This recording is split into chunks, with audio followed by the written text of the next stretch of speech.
সমস্ত কাজ থেকে ফারেক করে জুমার দিনে জুমার নামাজের জন্য মসজিদে আসা, কিছু কথা শোনা এবং আমলের নিয়তে শোনার যে তৌফিক দান করছেন, সকলে এই কালিমাতে শুকর আদায় করে আলহামদুলিল্লাহ।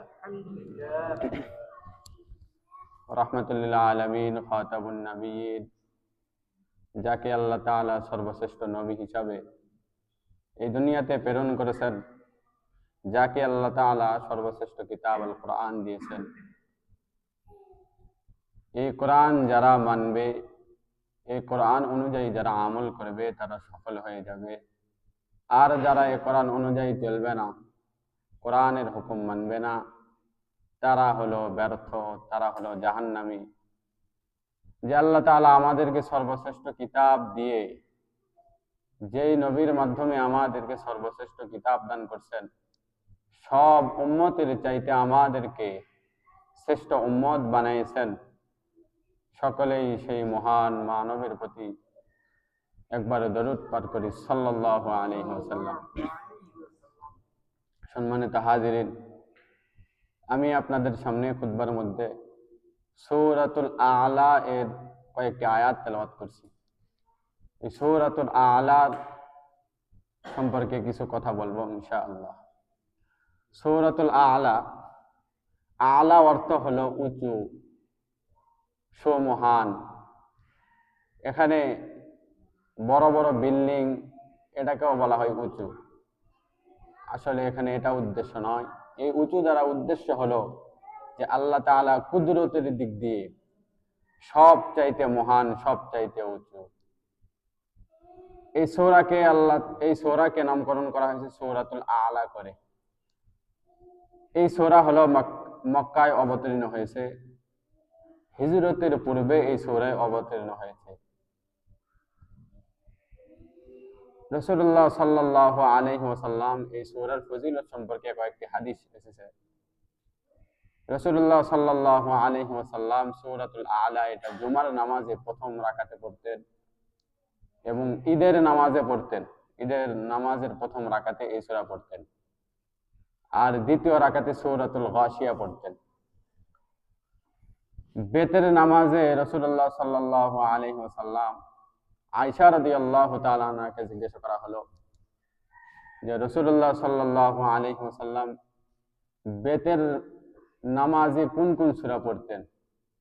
আয়েশা রাদিয়াল্লাহু তাআলা আনহা বলেন যে প্রথম রাকাতে সাব্বিহিসমা রাব্বিকাল আ'লা সূরাতুল আ'লা পড়তেন, দ্বিতীয় রাকাতে সূরাতুল কাফিরুন পড়তেন, তৃতীয় রাকাতে কুল হুয়াল্লাহু আহাদ অথবা মুআউযিজাতাইন, আউযু বিল্লাহ, কুল আউযু রাব্বিল ফালাক, কুল আউযু বিরাব্বিন নাস, এই দুই সূরা। এগুলো রাসূলুল্লাহ সাল্লাল্লাহু আলাইহি ওয়াসাল্লাম বেতের নামাজে পড়তেন। সম্ভব হলে এগুলো বেতের নামাজে পড়া। এখন আসেন প্রথম আয়াতের দিকে। সাব্বিহিসমা রাব্বিকাল আ'লা, হে নবী, আপনি আপনার রবের নামে, সুউচ্চ রবের নামে তাসবিহ পাঠ করেন। আপনি আপনার রবের তাসবিহ পাঠ করেন। এখানে তাসবিহ পাঠ করার কথা বলা হয়েছে রবের নামে। রবের নামে আপনি জিকির করেন, আপনার রবের নামে পবিত্রতা বর্ণনা করেন।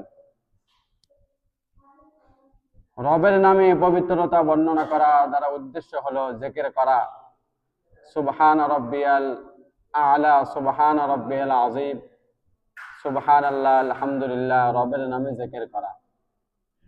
যখন এই আয়াত নাজিল হলো, রাসূলুল্লাহ সাল্লাল্লাহু আলাইহি ওয়াসাল্লাম বলেন ইজআলুহা ফি সুজুদিকুম, তোমরা এই আয়াতকে তোমাদের সিজদার স্থানে রেখে দাও। তোমরা যখন সিজদার মধ্যে যাওয়া তখন সুবহান রাব্বিয়াল আ'লা, সুবহান রাব্বিয়াল আ'লা এটা পড়ো। কেন রবের নামে তাসবিহ পড়া লাগবে? এর উত্তর দ্বিতীয় আয়াতে আল্লাহ দেন, আল্লাযী খালাকা ফাসাওয়া, যিনি সৃষ্টি করেছেন, ফাসাওয়া সুবিন্যস্ত করেছেন, যিনি মানুষকে সুন্দরভাবে সৃষ্টি করেছেন, যিনি সমস্ত জিনিসকে সুন্দরভাবে সৃষ্টি করেছেন। মানুষের দিকে লক্ষ্য করলে দেখা যায় মানুষ হলো সমস্ত প্রাণীর থেকে শ্রেষ্ঠ। সমস্ত প্রাণীর থেকে মানুষের চেহারা সুন্দর। ফাসাওয়া, যেখানে পা দেওয়া দরকার সেখানে পা দিলেন, যেখানে মাথা দেওয়া দরকার সেখানে মাথা দিলেন। মানুষকে আল্লাহ তাআলা খাড়া করে সৃষ্টি করলেন, অন্য কোনো প্রাণীকে এরকম ভাবে সৃষ্টি করেন নাই। আল্লাহ তাআলা মানুষকে সবচাইতে সুন্দর করে সৃষ্টি করেছেন। আল্লাহ বলেন যে তুমি তোমার রবের তাসবিহ পাঠ করো, কারণ তিনি তোমাকে সুন্দর করে সৃষ্টি করেছেন। ওয়াল্লাযী কদ্দারা ফাহাদা, যিনি তাকদীর নির্ধারণ করে দিয়েছেন, তোমাদের ভাগ্য লিখে রেখেছেন। ফাহাদা, অতঃপর হেদায়েত করেছেন, পথ প্রদর্শন করেছেন দুইটি রাস্তার দিকে। একটা হলো সাবিলুল খাইর ও সাবিলুশ শার, একটা হলো কল্যাণের রাস্তা আর একটা হলো মন্দ রাস্তা। তোমাদেরকে এই দুইটা রাস্তা আল্লাহ তাআলা দেখায় দিয়েছেন। কোন মানুষ ঢাকা চেনে না, ঢাকা যাওয়ার জন্য কোনো একজন ভালো মানুষকে জিজ্ঞাসা করলো যে তুমি এই রাস্তা দিয়ে যদি যাও তাহলে কোনো বিপদের সম্মুখীন হবে না, আর যদি এই রাস্তা দিয়ে যাও তাহলে বিপদের সম্মুখীন হবে। ওই লোকটা যদি এখন নিজের ইচ্ছায় যেই দিক দিয়ে বিপদের সম্মুখীন হবে সেই দিক দিয়ে যদি যায় তাহলে দোষকার ওই লোকের না। অনুরূপ ভাবে আল্লাহ তাআলা আমাদেরকে দুইটা পথ দেখাইছেন, একটা হলো কল্যাণের পথ আর একটা হলো মন্দর পথ। যারা কল্যাণের পথে যাবে তারা হবে কামিয়াবি, আর যারা এই কল্যাণের পথ ছেড়ে মন্দর রাস্তা ধরবে তারা হবে ব্যর্থ। এরপরে আল্লাহ তাআলাকে আর কোনো দোষ দিতে পারবে না যে আল্লাহ তাআলা আমাকে পথ দেখায় নাই। আল্লাহ তাআলা শুধু কিতাবের মাধ্যমে ক্ষান্ত করেন নাই, যুগে যুগে নবী রাসূল পাঠাইছেন, প্রত্যেক জামানায় একটা একটা নবী পাঠাইছেন, আর নবীদের কাজ ছিল হলো সঠিক রাস্তা দেখানো। নবীরা এসে লোকদেরকে, উম্মতকে সঠিক রাস্তা দেখাইছে, লোকদেরকে দেখাইছে যে এটা ভালো রাস্তা, তোমরা এই রাস্তায় চলো। শেষ জামানায় মুহাম্মদুর রাসূলুল্লাহ সাল্লাল্লাহু আলাইহি ওয়াসাল্লামকেও আল্লাহ তাআলা সর্বশ্রেষ্ঠ কিতাবের মাধ্যমে উম্মতকে রাস্তা দেখাইছে, এটা হলো কল্যাণের রাস্তা, এটা হলো মন্দের রাস্তা। এরপরে এই দায়িত্ব এসেছে সমস্ত উম্মতের উপরে যে তোমরা এখন তাবলীগের কাজ করো, তোমরা এখন রাস্তা দেখাও একজন অপরজনকে। ওয়াল্লাযী আখরাজাল মারআ, ওয়াল্লাযী, যিনি বের করেছেন মারআ, তৃণলতা, সবুজ সবুজ ঘাস, সবুজ সবুজ ফল, যিনি সবুজ সবুজ ফল বের করেছেন, উৎপন্ন করেছেন। ফাজআলাহু গুসাআন আহওয়া, অতঃপর এই সবুজ সবুজ জিনিসের পরে গুসাআন আহওয়া, কালো খড়কুটার ন্যায় করে দিয়েছেন। এর দ্বারা আল্লাহ তাআলা আমাদেরকে একটা মেসেজ দিচ্ছেন যে দেখো জমিনের মধ্যে কত ফল দেখা যায়, প্রথমে সবুজ থাকে, এরপরে ধীরে ধীরে রং পরিবর্তন হয়, এক পর্যায়ে সেটা শুকনা খড়কুটা হয়ে যায়। অনুরূপ ভাবে তোমার নিজের দিকে তাকায় দেখো, এক সময় যুবক ছিলে, এরপরে আস্তে আস্তে তুমি বৃদ্ধ হইতেছ, দাড়ি পাকতেছে, এক সময় দাড়ি কালো ছিল, এরপরে দাড়ি পাকতেছে। এর দ্বারা আল্লাহ তাআলা বুঝাইলেন এই দুনিয়া হলো ক্ষণস্থায়ী জিন্দেগি, এই দুনিয়া হলো একদিন শেষ হয়ে যাবে, দুনিয়া চিরস্থায়ী নয়, একদিন তোমাকে মরতে হবে। সানুকরিউকা ফালা তানসা, সানুকরিউকা, অচিরেই আমি আপনাকে পড়াবো, ফালা তানসা, আপনি ভুলবেন না। আমি আপনাকে কোরআন পড়াবো, আর এই কোরআন আপনি ভুলবেন না। এই আয়াতের শানে নজুল হলো যখন রাসূলুল্লাহ সাল্লাল্লাহু আলাইহি ওয়াসাল্লামের কাছে কোরআন নাজিল হয়। যখন রাসূলুল্লাহ সাল্লাল্লাহু আলাইহি ওয়াসাল্লামের কাছে জিবরাইল আলাইহিস সালাতু ওয়াস সালাম কোরআন নিয়ে আসেন, এক আয়াত জিবরাইল রাসূলকে শোনাইতেন, সাথে সাথে রাসূল এটা মুখস্থ করার জন্য তাড়াতাড়ি জিহ্বা নাড়াইতেন যে এটা যেন ভুলে না যায়। আল্লাহ তাআলা আয়াত নাজিল করলেন, হে নবী আপনার দ্রুত পড়তে হবে না, এটার হেফাজতের দায়িত্ব আমি আল্লাহ নিয়ে নিলাম, আর আমি আপনাকে পড়াবো আর আমি মনে রাখবো।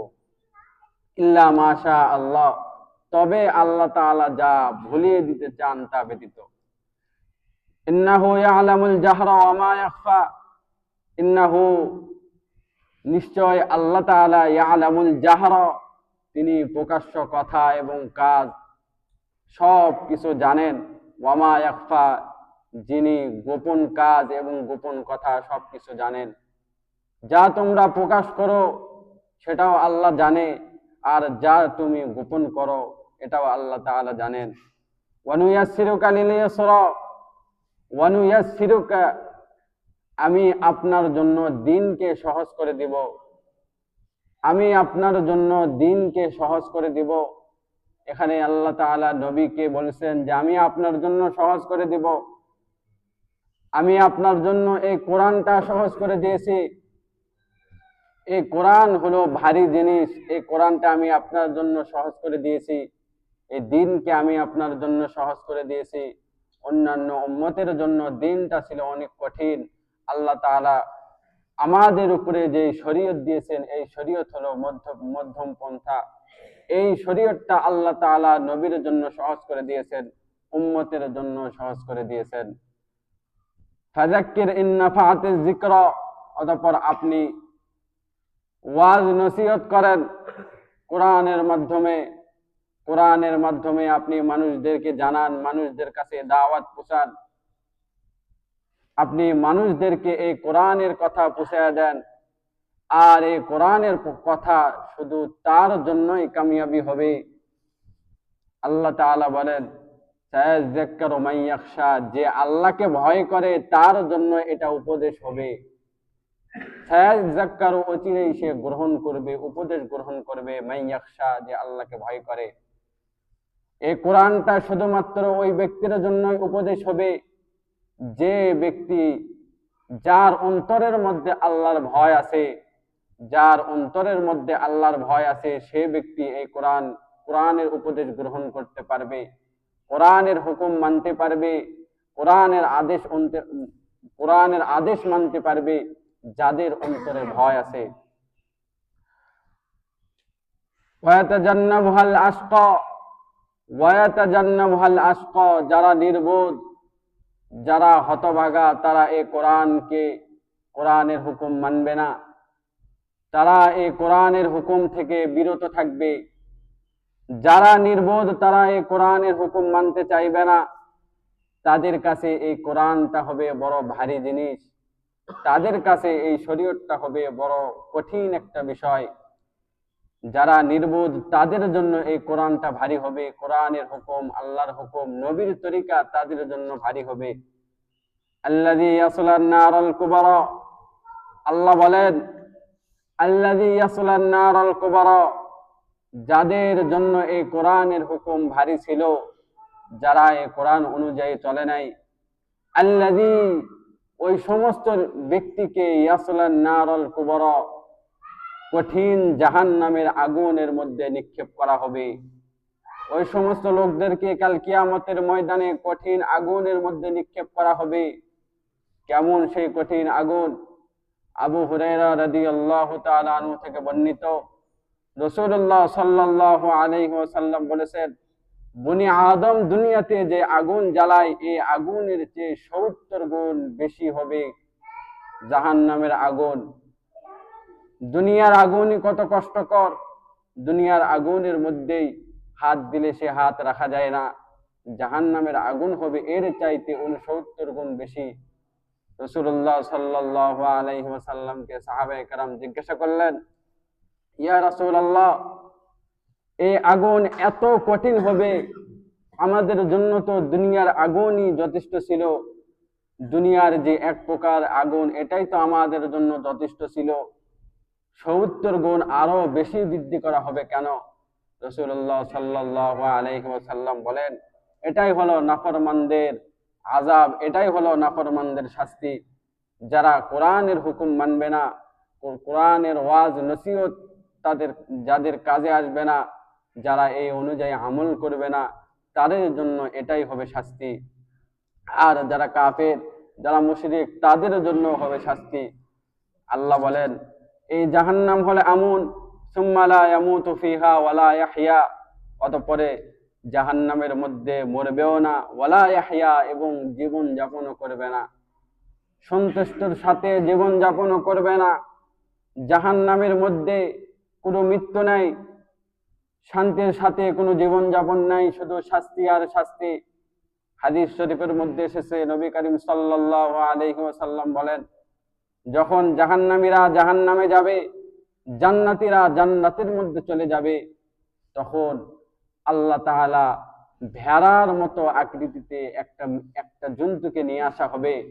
এরপরে ডাক দেওয়া হবে, ইয়া আহলুল জান্নাহ, হে জান্নাতবাসী শোনো, ইয়া আহলুন নার, হে জাহান্নামবাসী শোনো, তোমরা কি এটাকে চিনতেছো? হাল তা'রিফুনা হাযা, তোমরা কি এই জন্তুকে চিনো? তখন জান্নাতবাসীরা বলবে, হ্যাঁ এটাই হলো মৃত্যু। জাহান্নামবাসীরা বলবে, হ্যাঁ এটাই হলো মৃত্যু।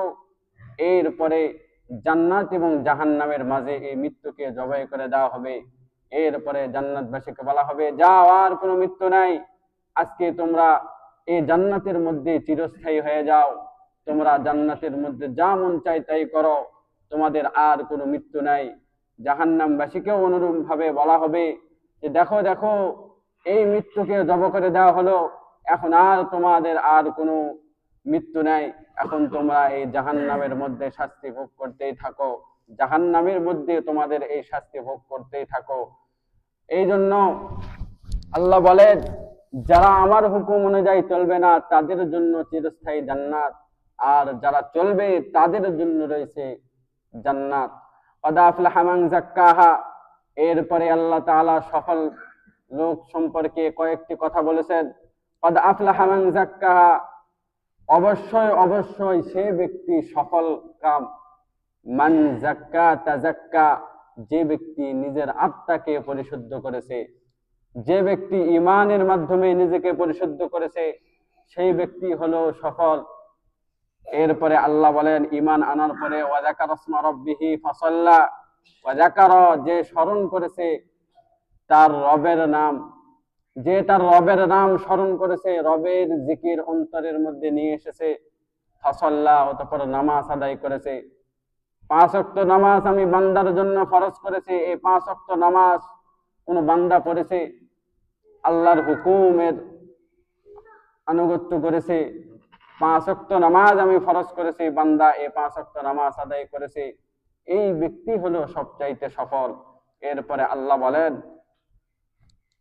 বাল তু'সিরুনাল হায়াতাদ দুনিয়া, বাল তু'সিরুনাল হায়াতাদ দুনিয়া, বরং তারা কি তু'সিরুনাল হায়াতাদ দুনিয়া, দুনিয়ার জীবনকে আখিরাতের জীবনের উপর প্রাধান্য দিতেছে। তারা কি দুনিয়ার জীবনকে মূল্যায়ন করতেছে আখিরাতের জীবন ছাড়া?